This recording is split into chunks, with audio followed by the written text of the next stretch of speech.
Indigenous Programs Manager with Farm to Cafeteria, along with coworkers Carolyn, Suanne, and new to the organization, Lindsay Sargent. This is the second workshop with Laurie LaBrecque. She is the land-based learning and physical education educator at Wandering Spirit School. I'm gonna let you pronounce that word because I keep messing it up. I keep missing a syllable. She's from Doki's First Nation, grew up in Toronto, and so has like a really unique perspective on bringing Indigenous knowledge into the city, where most of our people live. I'm from Toronto too.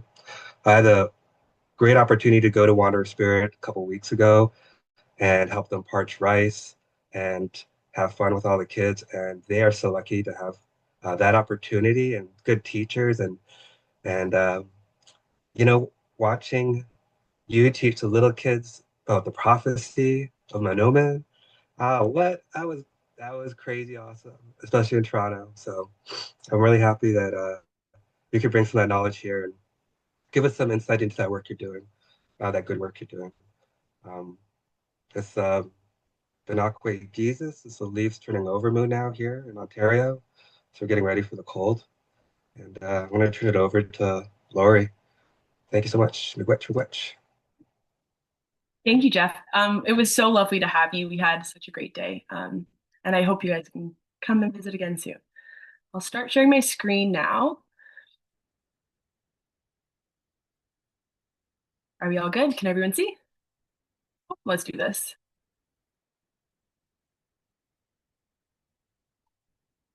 Awesome. Oh, I think it's still loading. So welcome everybody. Today I'm going to be talking about my biggest passion, Indigenous food sovereignty and urban spaces. I'll begin by just playing a quick territory acknowledgement video. And this is one that I've just found recently that I've really, really liked. And I think it gives a great kind of overview of Toronto and its history and some of the complexities there. A story. In 1787, the British Crown gave about $2,000 worth of trade goods like blankets, kettles, and gunpowder to the Mississaugas of the New Credit. The Mississaugas were the indigenous peoples who lived in what we now call Toronto. They were represented by three chiefs who understood the goods to be presents for their loyalty during the American Revolution. But the Crown, believing they had bought the land, called it the Toronto Purchase and began building a city, pushing the Mississaugas out of the area. This faulty purchase was revisited in 1805 and replaced by Treaty 13, which was not officially settled until 2010.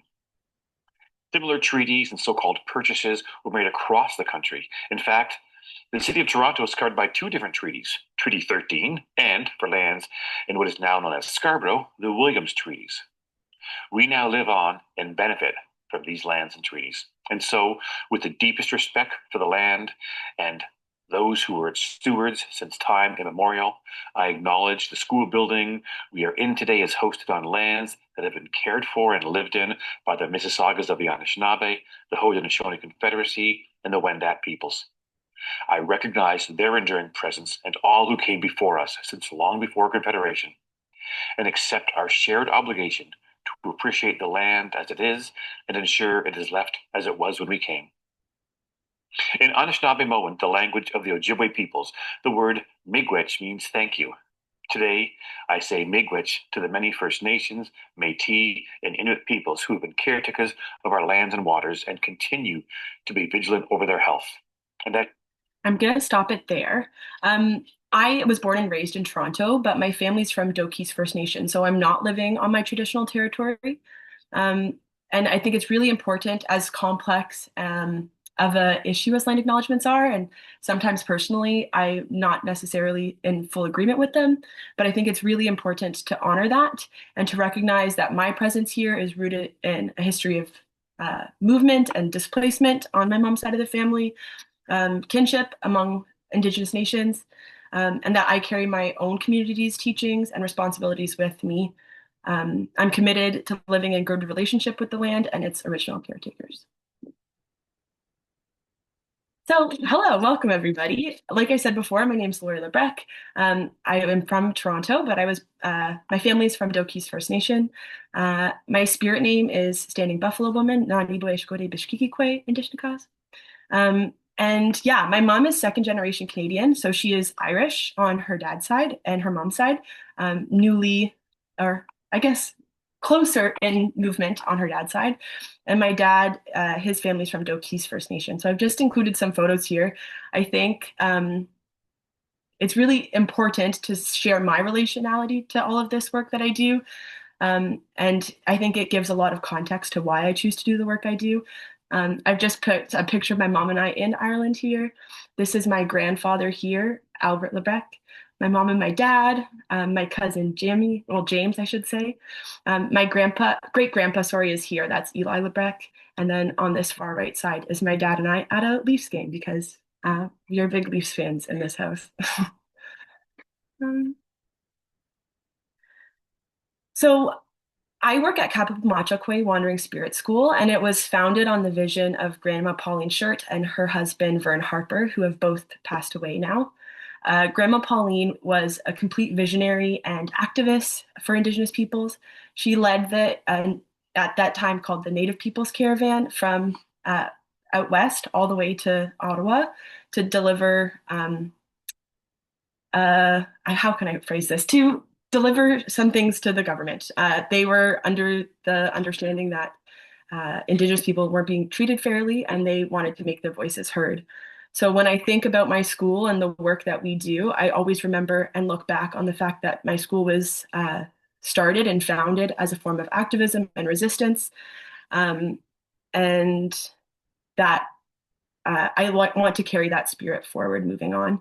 Even the name of our school, Kâpapâmachakwêw, Wandering Spirit, is named after one of Grandma Pauline's relatives who fought and gave his life for education and self-determination. So it's very important to me to honor the people who've come before me and who allowed me to do the work that I do. So a little bit of history. Our school was founded in Grandma Pauline's living room. She was not satisfied with the quality of education and the things that her son was being taught at school. They searched for a school that was culturally safe, but they couldn't find it. So that's when they decided to take the power into their own hands and create their own school. In the early 80s, it was given alternative school delegation in the Toronto District School Board. And in the late 80s, it was finally given full school status as a regular part of the Toronto District School Board. So I feel like I am super lucky in both my Indigenous and my Irish side. It's very clear to me that food has been used as a tool of oppression for many years against many different people, even thinking of the current events happening around the world and people who are not being provided access to food. And I think that if I were to sum up the work I do, it sits at a very interesting intersection of cultural and identity, climate change education, and I think that food is the perfect way to merge those things together and is the perfect vehicle to teach complex issues such as identity, culture, and climate change to young people. Oh, I just realized I have to plug in my computer, the one thing that I forgot to do. My apologies. So a little quick overview about the program. Like I said, I teach land-based learning, and my whole program is focused on Indigenous food sovereignty. Pardon me. So our program is founded on three main principles: foodways, cyclical systems, and seasonal learning. So later on, I'll talk a little bit about our guiding framework, the 13 moons. But all of these things are super important in creating a really holistic program. So for traditional foodways, we do a lot of animal processing. We have a full garden and we really intentionally choose the crops. So working in an urban Indigenous community comes with so much diversity. Not only do we have Indigenous people from all over Turtle Island, so as far north as the Northwest Territories, Yukon, and as far south as Mexico. And we even have some Indigenous students from South America as well. So making sure that all of my students are represented in the work that I do is super important to me. And then we also utilize a lot of traditional growing practices, which we'll explore in a minute or two. Cyclical systems. So students see every single part of a food system, or at least that's my hope. I'll give a couple examples in the presentation coming up, but things like cultivating, harvesting, seed saving, composting. Like I said, we truly get to see every single part of the food system, and our seasonal learning is based on the Anishinaabe 13 Moon system. So here I have just a little photo of the 13 moons. Well, on the left-hand side, it gives you some good examples. Regardless of whether or not you're living in Anishinaabe territory or anywhere, there are so many brilliant Anishinaabe or Indigenous ways of knowing and understanding the seasons and what is going on during each time of the year. So looking at this as our guiding point has been super influential. On the right-hand side, there is a photo of a turtle shell. In the middle, you'll see the 13 scutes on the back of the shell. Those represent each of the 13 moons. And on the outside of the turtle shell, you'll see 28, which represents the 28 days in each moon month. So here we have a photo. This was one of our first things that we started with. I have a photo of the stock tank planters. Jeff was lucky enough to see, and we were lucky enough to get Jeff's help in taking care of these stock tank planters. And I'm sure Jeff can also attest that these look very different now. So we have Saskatoon berries, blackberries, blueberries, raspberries, and in a different stock tank planter across the way, we have strawberries. Gardening in an urban school is not just about growing food. It's about reclaiming space and relationships that have been disrupted by colonial systems. So you'll see we have a big metal fence around us. We're about a 2-minute walk from a very main central subway station. We are in the middle of a residential community. And being able to take back these spaces is really important. And it's easy, I shouldn't say easy, but it's a very hands-on way to make an active change. We're doing this work inside of a colonial institution, which comes with restrictions. So stock tank planters have been a lifesaver. Because of unions and other things, we're not allowed to have raised garden beds that we create ourselves. So this is a way to kind of skirt around the rules. We adapt. We're using these above ground containers that allow us to grow on school grounds without breaking the rules.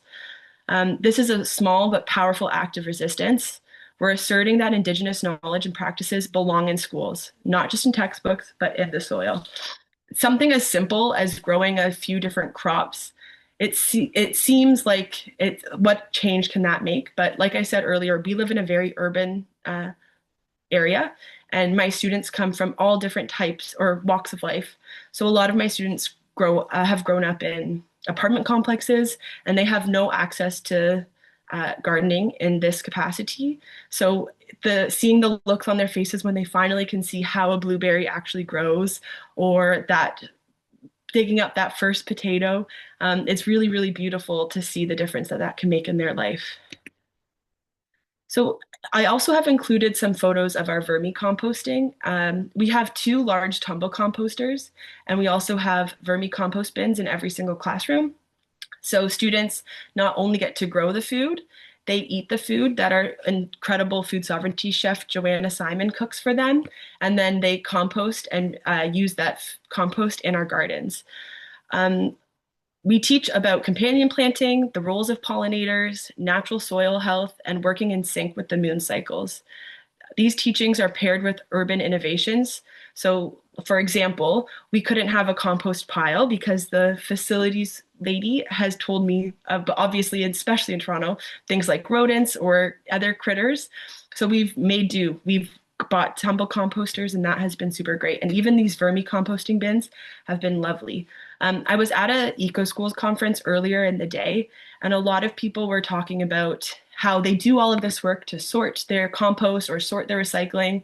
And then in the end, the caretakers, unfortunately, are just putting it all in the same bin. But if we're able to use the compost ourselves, it really makes a difference, and we're not just sending it off to the composting facilities. this work that we're doing, but not only with the composting, but with gardening in general, it's not about returning to like some idealized past version of life. It's about carrying forward ancestral knowledge into contemporary realities. So a lot of this knowledge has been lost for generations and it's coming back now. Like I said, celebrating with food is one of our biggest joys at Wandering Spirit School. We often will have salad parties where we enjoy and share food together.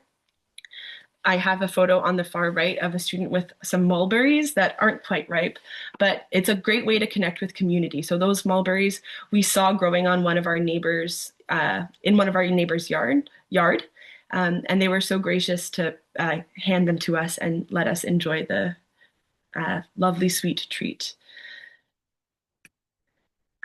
I have just included some photos here. On the left, we have some kindergarten students who are moving some things to the compost bin. And on the right, we have a huge crop of onions and potatoes.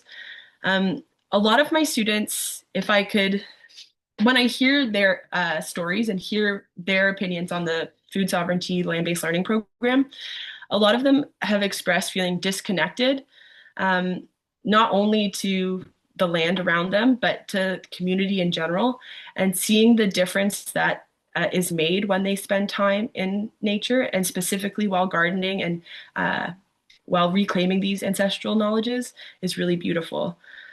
Particularly, I love watching some of my students who have a bit of a challenge in the regular classroom space. They seem to really thrive in the garden. It invites a different kind of intelligence, but rooted in observation and hands-on activities. One of my students who I haven't included, it's later, but one of my students has when he first joined our school, he had been to, I think, about 5 schools by the time he was in grade 2. And it wasn't because his family was moving, it was because he wasn't being served in the way that he had every right to be served at his previous schools. And when coming to our school, he faced a lot of behavioral challenges. And now that we've taught him for 3 years, the change in the student's behavior is absolutely incredible. Whereas before he found it very difficult to stay regulated in the classroom, when he's in the garden, he leads with confidence and he's so calm. He's even expressed the future plan of becoming a farmer because of it. He's always the first one to water the plants, the first one to notice the new growth happening. For example, we had a bunch of tomatoes and he was the first one to spot them. And he often is teaching others in his classroom.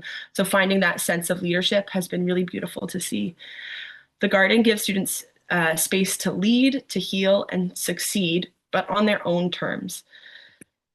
So on the right, I have a photo of our tumble composter, and on the left, I have a photo of students with one of the vermicompost bins. It's so beautiful to watch students care for this. This is something that is relatively easy for them to do, and they have full control. So at the beginning of the year, we make a list of what does and doesn't go in, for example, the vermicomposting bin. And then watching the way that they lead each other has been really beautiful. Students are experts now, and they need very little to no guidance from other staff. This photo on the right-hand side of the student holding the blueberry, that's my friend who I was talking about before. And seeing the way he has grown has been one of like the highlights of my teaching career.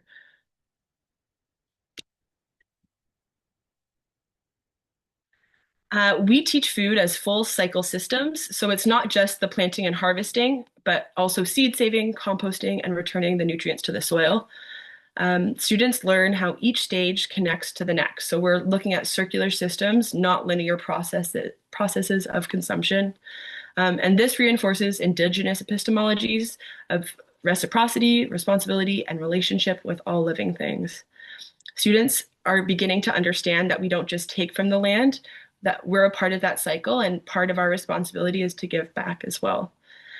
So we love to celebrate, as I've previously mentioned. On the left-hand side, you can see some beautiful, delicious Saskatoon berries that we turned into a Saskatoon berry pie. And on the right, you can see students cleaning up a stock tank planter earlier this year. It's really interesting for me to let students have full control in the garden. Oftentimes, as the adult in that space, it can feel really overwhelming. But giving students the power, this is where food sovereignty becomes community sovereignty. Belonging, dignity, joy, watching these kids get their hands dirty and make discoveries for themselves is just incredible. And like I said, the relationships that are formed not just between students, but the relationships that I've been able to form with students through this work and the relationships that students have been able to form with their families is amazing. Oftentimes, we will send food home with students. So if we grow, for example, lettuce, we'll send a bunch of lettuce home, and getting to see the joy on the parents' faces, or when they come for things like curriculum night or parent teacher or caregiver teacher interviews, hearing the stories that their kids are bringing home are really powerful. So some of the other amazing things that we've been lucky enough to do are look at different food systems. So here I have some mandamin, some corn. We were lucky enough to have Mr. Kimawan come, and he taught us how to process hominy corn, so how to lye corn. And one of our high school students became super interested. He was there watching all day, didn't really say much, but was watching and helping nonstop. And then this year, he was able to then lead the program. So that intergenerational transfer of knowledge has been really beautiful to watch. And in a lot of the photos, you'll see a lot of older students with younger students. So this person in the beautiful ribbon skirt here is my closest colleague, Marie Gaudette. And she and I are lucky enough. She's the Anishinaabemowin teacher at my school. So instead of taking French as a second language, our students take Ojibwe. And we have been super lucky because our administration is so supportive that we have half a day each week to work together. So some of the work that we do, like processing corn or wild rice, the way we think of it is land-based language. So students are getting hands-on experiences to learn the language. Yeah, was a very slow process. It took a lot of learning, and it was really interesting to hear Mr. Kimawan's stories. Another activity that we did during Mindam and Gizis was making corn husk dolls. Like I said, we serve students from all over Ontario and Canada. And so we learned this Haudenosaunee tradition of the corn husk dolls. We taught them about the spirit of humility, which is one of our 7 sacred teachings that we use to frame our whole school.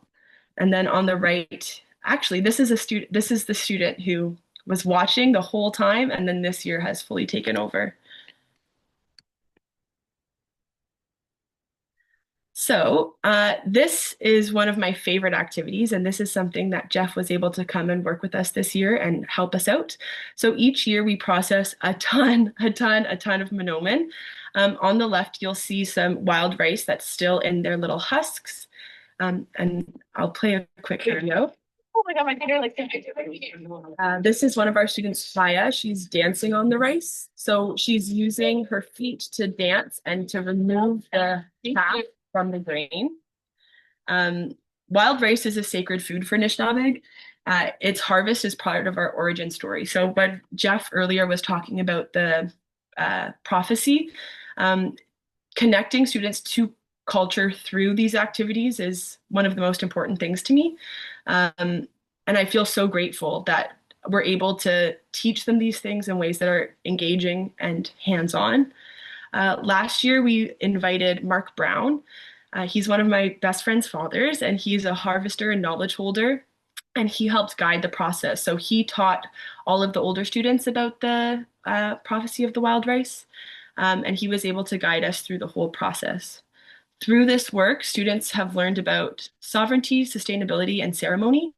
Here's some of our photos from this year. So I also teach phys ed, and talk about indigenizing institutional spaces. Here is my gym, and this was all of the wild rice that was covering the floor. I'm sure my caretakers love me. We have Jeff here parching the wild rice. And then here are some of my kindy students parching the wild rice or sorting the wild rice. And here is a grade 1 student who is parching. Like I said, it can sometimes feels super overwhelming, not only in the garden, but everywhere. Teaching in general is just overwhelming. Giving the kids the power to guide their own learning has been incredible. I feel like I've learned so much from that process. So you might think it's absolutely terrifying to have a 6-year-old standing that close to a fire, but they are so much more capable than we give them credit for. And they want to do the learning. If you let them take the lead, they are so much more inspired. And something that I think Jeff can attest to, especially with our grade 1, 2 class, is it doesn't always go the way you want it to go. Sometimes there are kids screaming, playing Call of Duty, running around, running away. But even if they're not participating fully, being around the process is powerful. Learning happens in the mess. And how, I use this word a lot, but how radical is it for these students to have these experiences? My grandfather grew up on a trap line and he went to residential schools. And so for a whole generation, a lot of this knowledge was lost to my family. And doing this work is a way for me to reclaim that knowledge. And it truly is radical, like having students, even just being in this space while we're doing this work, they might not understand it now, they might not understand it 2 years from now, but they will understand it at some point. Um, and I think that's just the most powerful, beautiful thing to me. I work very closely with our Indigenous food sovereignty chef, Miss Joanna Simon, and she's standing here. Last year, she did a wild rice tasting for us. So she made a wild rice salad with berries from our garden, so strawberries, blueberries, blackberries. And then we taste tested 5 different ways to make wild rice. And then this year, our day is tomorrow, so a lot more wild rice tomorrow, but she is making wild rice bread. I'm not getting the face. Sorry, I hate hearing my own voice, but this is a video of us winnowing the rice last year. So we're blowing the rice up and then blowing, and the chaff blows away with your breath, and the grains fall back down. Yeah, so I just amazing. It's the work I do when I see it like this. It doesn't seem like much in the day to day, but talking about it in these spaces, I just think like, how lucky am I? I sent Mark Brown, the person who came last year to talk to us about the Minoman. I sent him some photos from this year, and something that he said that was just so eloquently phrased. After they're done, they'll miss it. When they miss it, they'll look for it. And if they don't find it, they'll ask why. It only takes 2 to 3 years to do that, and rice will be everywhere again. So planting these seeds now, I might not see the change. I might not see the fruits of my labor when kids are running around and acting absolutely insane. But hopefully, in 2, 3 generations, all of this stuff will be returned to us. Some of the other crazier things that we do, our elder, Jimmy Dick, who is from Moose Factory, this was my first year teaching at the school, just walked up to me with 2 garbage bags, and there were dead Canada geese inside, and it was the most shocking thing I've ever experienced. He was like, I don't know, do something with it. So he was able to provide us teachings about the traditional ways to process the goose. And it was really interesting to just let students see it. On the right-hand side, you'll see this thing. It's actually a high jump post. I don't know the technical word for it. And then there's a goose hanging on it. So as I've said, we're working in this space and we have to make it our own. So you can't see, but the next street over is Danforth, which is like a very main street in Toronto. And I can only imagine what our neighbors think. But this is an act of reclamation in itself. This is an act of land back. This is an act of resistance, of resurgence. And food is such a beautiful way to do it. We've also been lucky enough to process a few porcupines. This time we did not do it for food because they were found as roadkill, but we did it for art. So students plucked the porcupine, which is not the most efficient way to do it, but it was a way that I could make 1 porcupine last for kindergarten to grade 8. And this taught us about respect, giving thanks, intention, so knowing why we were doing this to the animal. And like I said earlier, you don't always see the benefit of it, but Gog in Anishinaabemowin is porcupine. And I had a student who was not at all interested, was absolutely terrified of the porcupine, was standing like 10 feet back. And then 2 weeks later, she came up to me and kept saying, Gog, Gog. And my mind wasn't working. And she also has a little bit of a speech impediment. So I thought I just wasn't understanding her. And then it finally hit me. I was like, oh no, she's saying porcupine. So that was a beautiful reminder that even when students don't participate, they are absorbing. Another photo of the porcupine. We were also lucky enough this year to be, or last year, sorry, I think it was last year, to be gifted with a bison hide. So students learned connections from sustainability education. So in the middle, we have photos of, or objects that all could be used from one bison. And on the right, we have a frame that students built. And on the left, you have students starting to soak the bison hide. Like I said, it's messy and it's scary.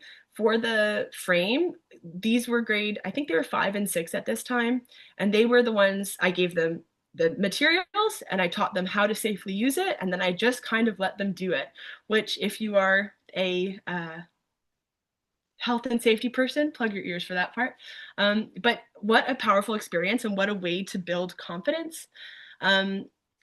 So even before that, students learned to play games relating to bison. And we also talked a lot about bison's historical role, their role in the clan systems, their role in being caretakers for the land.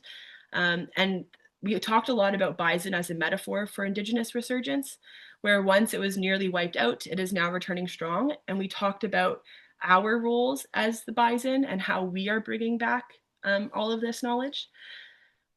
Like I said, in the middle, we have a photo of things that could traditionally be made from one bison. And we talked about how our ancestors lived in balance and how that can relate to today and how we can be environmental stewards today.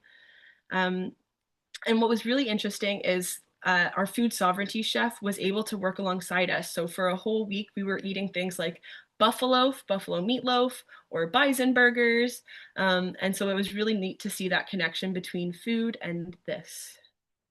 Here are just some more bison pictures. This was lots of fun for us, so I feel like I just have a lot of pictures of it.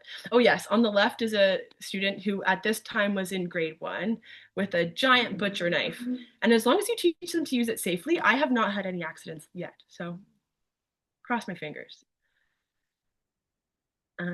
Like I said, I just love photos like this because you can really see where we're doing this. We're right in pretty much downtown Toronto, and doing this work and having community members see this work and having students do work like this is super powerful. This is us brain tanning the hide. So I went to a butcher and I got a cow brain, well, 2 cow brains, and then students actually tied in a math lesson to it. So I worked with the grade 5-6 teacher at the time, and we created a co-curricular lesson about measurement. For Sugaring Moon, so for about March, we did a whole maple inquiry.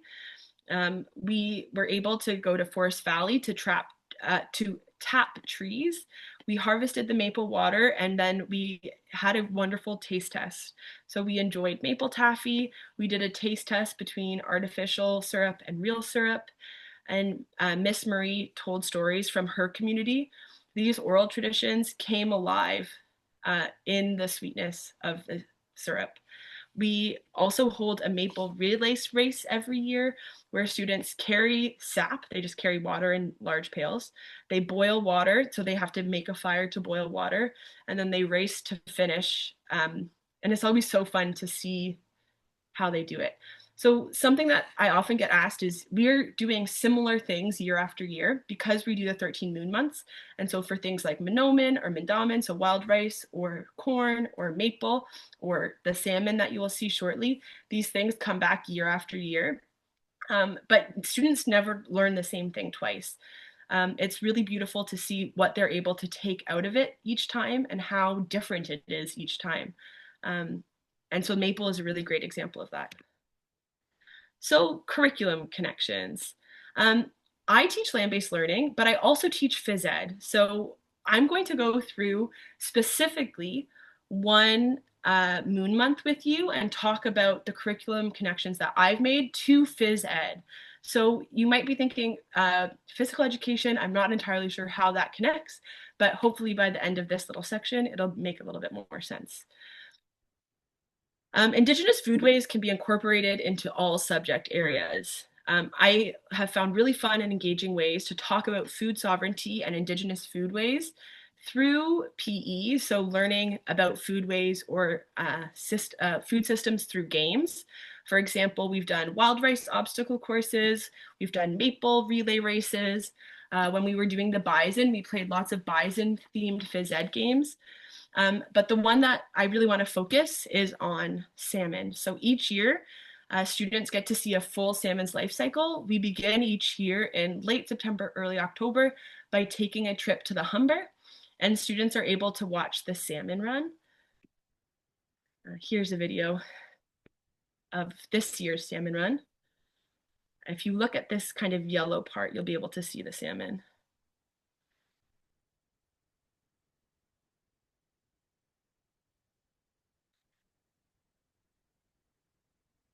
So getting out on the land and actually getting to see this stage of the life cycle is always such a great way to kick off the year. And it ties in so nicely with some of the other work that we do. So we also get to work with the OFAH, the Ontario Federation of Anglers and Hunters. And each year we're provided with a bunch of salmon eggs that we are responsible for caring for until they reach this fry stage of their life cycle. We'll talk a little bit more about life cycles in a bit, but students are able to fillet and smoke fish. This is the year that the smoker didn't quite work, so we just ended up doing it over the fire. But yes, they're using real knives. Even in kindergarten, they're using butter knives to scale the fish. And like I said, we like to do a lot of work between grades. So you'll often have older students working with younger students. This is that intergenerational learning that I've been talking about. Here is the year that the smoker did work out, a rainy day, but it was still lovely and beautiful. And it's so interesting to watch them grow. So this student in the cargo pants on the right-hand side has been doing this since he was in grade 3. He is now in grade 7, and his skills just keep getting better and better each year. So it's lovely to see. We also use, like I said, full circle systems. So this is a photo of students burying fish guts and fish bones and other waste to create a Three Sisters mound. So it acts as fertilizer for the soil. And we also do things like a salmon escape room. This is an activity that we did last year. So students were challenged to escape this room. They were given 4 different what's the word I'm looking for? 4 different challenges that salmon might face throughout their life cycle. So things like overfishing, invasive species, pollution, so on and so forth.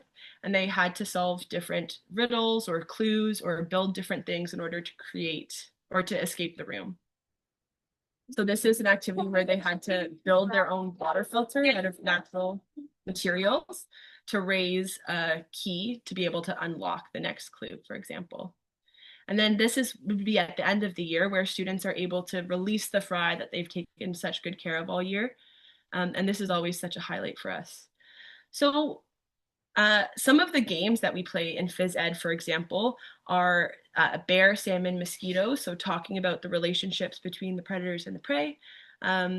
Get Out of My Red, which is a game that I found online. If I find the link, I can send it to everybody's email after this presentation. But it's talking about how salmon mothers protect, or salmon adult parents protect their nests. And then I've created a salmon life cycle game where students are using movement to learn different phases of the salmon's life cycle. And in health, the connections are a little bit more clear. So talking about healthy eating through preparing salmon and talking about traditional foods, and then social emotional learning. So talking about building a sense of identity through these activities. And so now I have an activity for us. Indigenous food knowledge and practices can be meaningfully integrated across all subject areas. So I've talked a little bit about how I'm able to incorporate food or Indigenous food, in the physical education and the health space. But I am going to open up some breakout rooms and there will be one for each subject area. So math, science, social studies, language, and then I put art and music together. And I just want in your group to brainstorm examples of classroom activities that you've done or that you can imagine doing that connect to Indigenous foodways. So I was hoping that this would just be more of a conversation, a dialogue. But if you would like to, sorry, I can't get out of here now. If you would like to write it down either on a Google Doc or in the chat, then that's also okay as well. So there you go. I figured it out. It took me a while. So we can open up the breakout rooms now. Let's see. Yes. So feel free to go into any room you'd like. I don't think we're going to spend too long here, maybe about 10 or 15 minutes. I'll give a warning before, and I'll be hopping in between rooms just to hear your conversation and steal some of your ideas.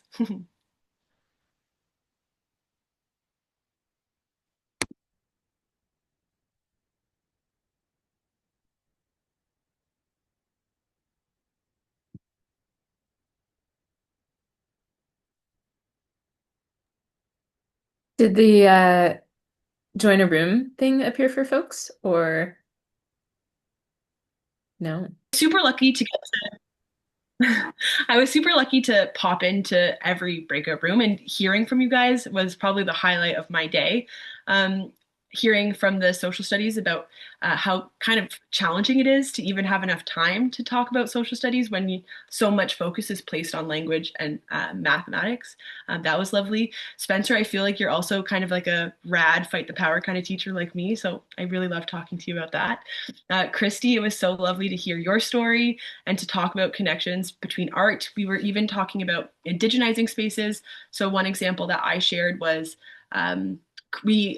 Marie Gaudette gave us, the teacher, the Anishinaabe teacher that I work really closely with, gave us teachings on salmon and the Northern Lights.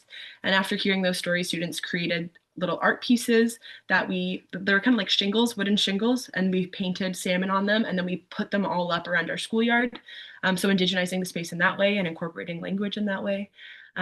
It was really beautiful.